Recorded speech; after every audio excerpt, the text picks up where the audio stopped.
The Young and the Restless spoilers. Welcome back to the channel, everyone. Today is a beautiful but absolutely crazy day to be a fan, and we seriously need to unpack the absolute madness that just went down on our screens. Grab a drink and settle in, because we have a lot to talk about, and I am not holding anything back today. I cannot breathe. Did we just watch that? Did the writers really just do that to Tracy Abbott? I am literally shaking as I sit here typing this out late at night, because what in the actual world was that ending scene? I mean, I have been watching this show religiously since 2015, and I have seen some wild, unhinged, completely out of left field cliffhangers over the years.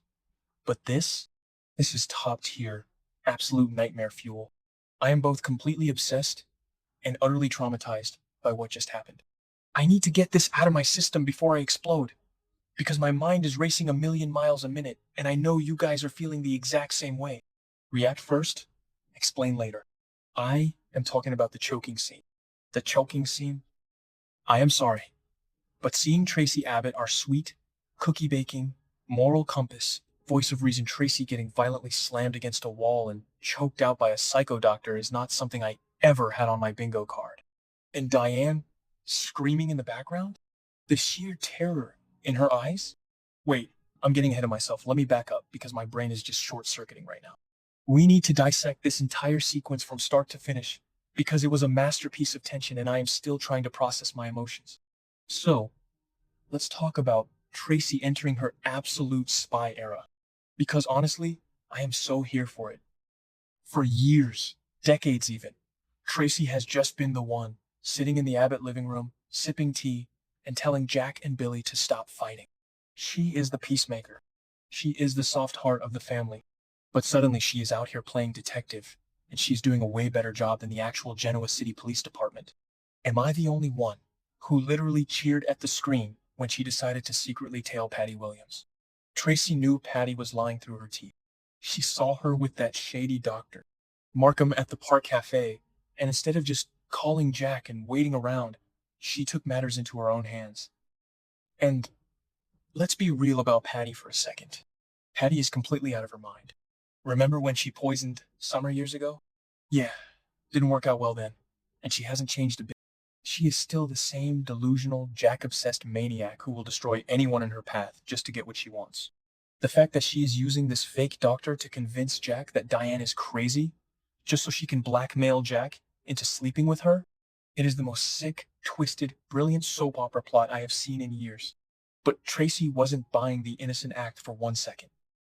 She knows Patty's history, and she knows when her family is being played.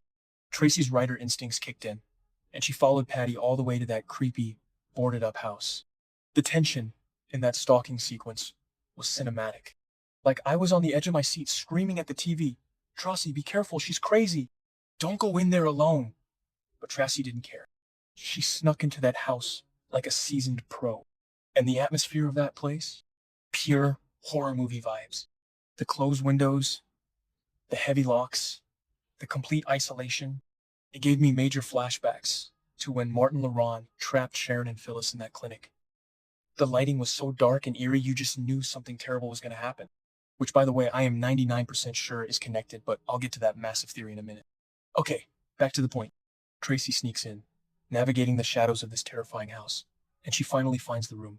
She looks through the bars and sees Diane. You guys, Diane Jenkins Abbott looks so broken.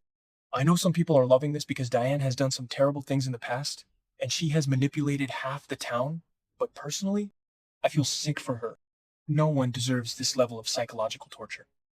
She woke up drugged, confused, completely gaslit by this Markham guy telling her she had a severe mental breakdown. Seeing her locked behind bars, completely stripped of her usual smug confidence and power, it was actually heartbreaking. And the moment she and Tracy locked eyes, chills, literal chills all over my arms. Diane and Tracy have never exactly been best friends. They have clashed so many times over the years because Tracy always saw through Diane's manipulative schemes. But in that moment, all that history vanished. They were just two desperate women trying to survive.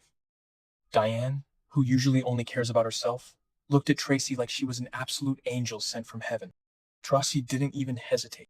She didn't run away to call the cops. which maybe she should have in hindsight, but she wanted to get her sister-in-law out right then and there. She pulls out a skeleton key. A skeleton key. I mean, I know she writes mystery novels, but since when is Tracy Abbott a master lockpicker? It was such a badass moment.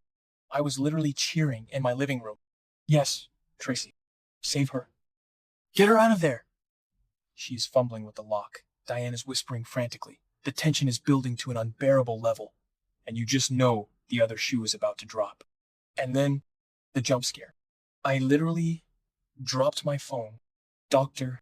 Markham just materializes out of the shadows like a literal demon. He doesn't even make a sound. He just appears right behind Tracy. And Tracy, bless her brave Abbott heart, doesn't back down. She turns around and threatens him. She tells him she's calling the cops, that his little kidnapping ring is over, that he is going to rot in prison. She tries to use the Abbott name and her authority to scare him off, standing her ground against this massive, creepy guy. Remember when they tried this with Ian Ward? Yeah, didn't work then either. Because guys like this don't care about the Abbott money or the Abbott name. Markham didn't even flinch at her threats. He didn't care about the police. His eyes? Guys, the look in his eyes was pure, unadulterated madness. It was the look of a man who's completely lost his grip on reality and will do absolutely anything to maintain control. He didn't say a word at first. He just lunged. He grabbed Tracy by the throat and slammed her against the wall with so much force I thought the set was going to break. Tracy Abbott, getting physically assaulted. I can't even process it. This is the woman who bakes cookies and gives warm hugs, and now she is being brutally attacked. He is strangling her, pressing her so hard against the wall, and he just coldly whispers that no one is going to ruin his perfect plan. He is so calm about it, which makes it 10 times more terrifying. He isn't acting out of panic. He is acting out of pure, calculated malice. And inside the room, Diane is losing her mind. She's banging on the bars, screaming, sobbing, begging him to stop. Diane is watching her sister-in-law literally get murdered right in front of her eyes because she tried to save her.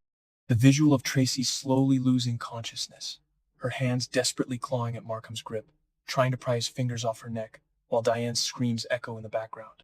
It is going to haunt me. It was so dark. Like, Y&R has gone dark before, but this felt visceral and real and horrifying in a way we haven't seen in a long time. When Tracy finally went limp and passed out, sliding down that wall, the screen faded to black, and I just sat there in silence. Are they really going to kill off Tracy? No, they can't. They wouldn't dare kill a legacy character like that. The fan backlash would be apocalyptic. But the fact that they even went this far is wild. It completely changes the tone of the storyline. This isn't just Patty playing a silly prank or trying to manipulate Jack anymore. This is extreme violence. This is attempted murder. Patty's plan has officially become a bloodbath. So, we need to talk about who this Dr. Markham really is. Because there is no way this is just some random corrupt doctor that Patty hired off the street. Look at the facts. The padded cell, the psychological torture, the books by Dr. Alan Laurent in the room. I am calling it right now. Dr. Lawrence Markham is Martin Laurent. I know it sounds crazy, but think about it. Remember when Patty got plastic surgery to look like Emily Peterson? What if Patty helped Martin get a new face? If Markham is Martin, it explains why he is so comfortable with extreme violence. Martin was a psycho who loved playing God. He trapped Sharon and Phyllis, and now he is trapping Diane and Tracy. And think about the poetic, twisted justice of it all. Patty is using a fake doctor to convince Jack that Diane is crazy, so she can blackmail Jack. It all ties back to the psychological warfare that Martin excels at. It is the most sick, twisted, brilliant soap opera plot I have seen in years. And if I am right about this, the writers deserve an award. And speaking of Jack, where the hell is he? Jack and Kyle are running around Genoa City completely clueless, while the two most important women in their family are literally locked in a dungeon with a serial killer. Jack is currently debating whether he should sleep with Patty to get information. Jack, wake up. Your sister is dying. If Jack finds out that Patty orchestrated this, and that his hesitation led to Tracy getting choked out, he's going to lose his mind. The guilt is going to destroy him. He is going to blame himself for not seeing through Patty sooner. Kyle is just as bad right now. He is defending his mother's work ethic to Detective Burrow, completely oblivious to the fact that she is fighting for her life. The Abbott men are dropping the ball so hard right now, and it is infuriating to watch as a fan. Like, I want to jump through the screen and shake them. Your mother is missing. Your aunt is missing. Do something. Stop talking to detectives who do nothing and go find them. But honestly, what happens next? With Traci unconscious and Markham in full control, Diane is completely out of options. She is trapped with a monster, and her sister-in-law might be dead on the floor outside her door. Who's going to save them? Will Kyle track Tracy's phone? Will Detective Burrow finally do his job for once in his life? Part of me really hopes that Phyllis and Sharon get dragged into this rescue mission. Because if Markham is Martin, those two women are the only ones who know how his sick mind works. Imagine Phyllis and Sharon having to team up to rescue Diane and Tracy. I know Phyllis hates Diane with a burning passion, but even Phyllis wouldn't wish this kind of horror on her. And Sharon is already dealing with the trauma of Matt Clark being at the Newman Ranch. Bringing Martin back into her orbit would be top-tier drama, and it would tie all these storylines together perfectly. I am dreading Monday's episode, but I also need it right now. I need to know Tracy is breathing. I need to see Jack absolutely destroy Patty Williams. Because Patty has gone too far this time. This isn't just a crazy scheme. This is attempted murder. And if the Abbotts don't completely ruin Patty after this, I am going to riot. Am I crazy for being this invested? Probably. But this is what makes this show so good when it hits right. The stakes are so high, the acting is incredible, and the emotional payoff is going to be massive. Let me know your thoughts down below, because I'm going to be awake all night thinking about this.